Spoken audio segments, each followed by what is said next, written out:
Assalamualaikum warahmatullahi wabarakatuh. Salam sejahtera buat kita semua. Pada kesempatan kali ini kita akan mencoba untuk mengangkat topik mengenai tata laksana diabetes mellitus tipe 2 di FKTP. Kita akan berfokus pada program rujukan dan rujuk balik.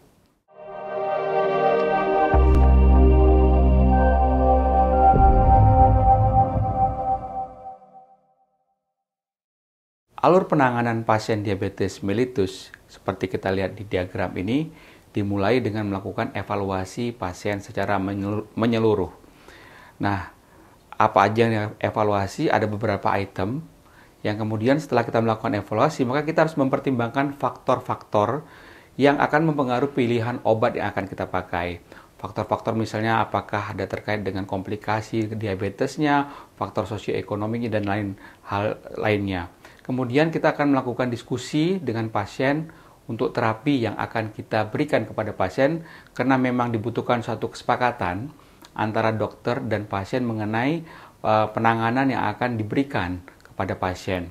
Kemudian setelah sepakat antara dokter dan pasien, maka akan dilanjutkan dengan implementasi terapi. Setelah implementasi, maka tentu harus dilanjutkan dengan pemantauan secara berkala. Dalam hal ini kalau pasien-pasien yang menggunakan BPJS, maka pemantauannya seringkali per bulan. Tapi kita juga bisa menganjurkan, mengadvisekan kepada pasien untuk secara rutin melakukan pemeriksaan di rumah katakanlah. Nah, kemudian dari pemantauan secara berkala tersebut, kita melakukan review atau melakukan evaluasi terhadap terapi secara berkala untuk bisa melakukan penyesuaian terhadap apakah itu dosis obat ataupun mungkin juga penggantian jenis obat agar kita terhindar dari apa yang kita sebut clinical inertia. Tujuan terapi tentu saja adalah pertama terkait dengan mencegah komplikasi yang terkait dengan diabetesnya, yang kedua adalah untuk memperbaiki kualitas hidup pasien-pasien diabetes. Nah, evaluasi menyeluruh apa aja yang harus dilakukan pemeriksaannya. Kita lihat di sini di panduan dari Perkeni ada riwayat penyakit dan riwayat keluarga. Kita mulai daripada riwayat diabetesnya, karakteristik onsetnya, riwayat pengobatan sebelumnya, kemudian riwayat keluarga, riwayat komplikasi dan penyakit komorbid pasien, kemudian juga ada misalnya faktor gaya hidup yang harus kita assess pada pasien-pasien kita, kemudian riwayat pengobatan dan vaksinasi, kemudian juga kondisi psikososial, kemudian juga setelah melakukan anamnesis kita lanjutkan dengan pemeriksaan fisik dan pemeriksaan laboratorium serta juga pemeriksaan penunjang lainnya. Ini kita lakukan untuk kemudian kita akan memilih terapi apa yang paling sesuai pada pasien kita. Nah, ini adalah panduan Perkeni terkait dengan tata laksana diabetes terkait dengan pemilihan obat, di mana Perkeni mengedepankan entry level atau masuknya itu berdasarkan HbA1c-nya. Jika HbA1c-nya di bawah 7,5%, maka pilihannya adalah monoterapi. Jika lebih atau sama dengan 7,5%, maka dibutuhkan dual kombinasi dari obat diabetes. Di atas tersebut, apabila HbA1c-nya di atas 9, dengan gejala, maka bisa dipertimbangkan adanya insulin atau diberikannya insulin, atau jika tidak ada gejala bisa dipertimbangkan juga untuk memberikan dual terapi atau terapi.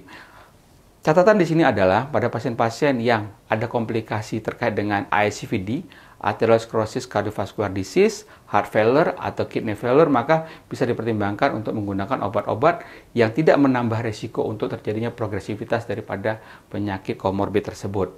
Nah, tata laksananya jangan lupa bukan hanya A1C tadi, tapi juga blood pressure dan body weight, ya, ABCD, A1C, kemudian blood pressure dan body weight-nya, kemudian kolesterol dan juga diet and lifestyle modification. Jadi ini adalah tata laksana apa yang harus kita perhatikan pada pasien-pasien diabetes yang ke klinik kita. A1C-nya, blood pressure-nya dan body weight-nya, C kolesterolnya, diet dan lifestyle modification-nya.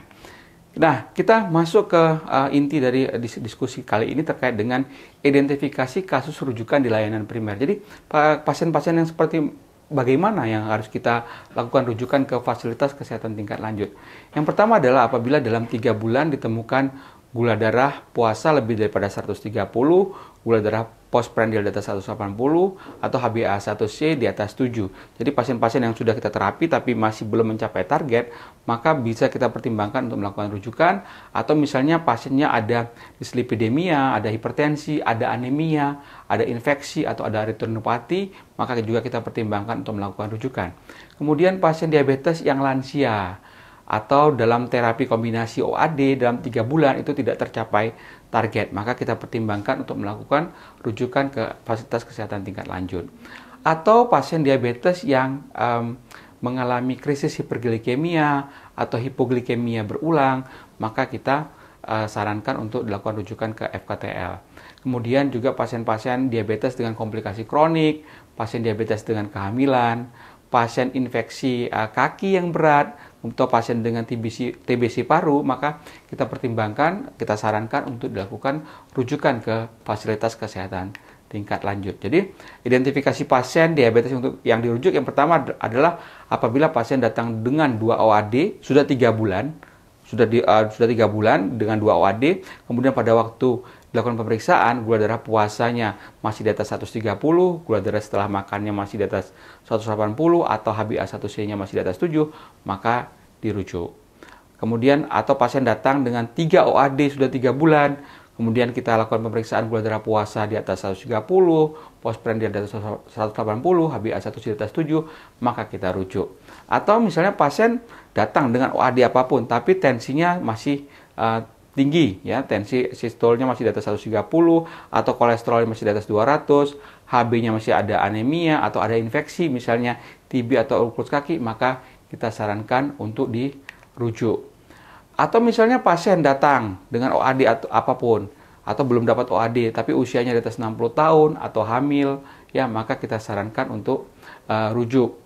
Atau juga misalnya pasien datang dengan OAD apapun yang kemudian memiliki komplikasi, misalnya seperti penyakit jantung, ada penyakit ginjal, atau stroke, ya, kemudian atau pasiennya ada neuropati, ya, seperti rasa terbakar pada kaki, kebas, kesemutan, atau dengan gangguan penglihatan, atau pasien dengan hipoglikemia berulang, maka itu kita sarankan pasiennya untuk dilakukan rujukan ke fasilitas kesehatan tingkat lanjut. Nah, penata laksanaan prarujukan, apa yang harus diperhatikan? Yang pertama adalah pasien diabetes baru tanpa komplikasi, maka itu dirawat di layanan primer.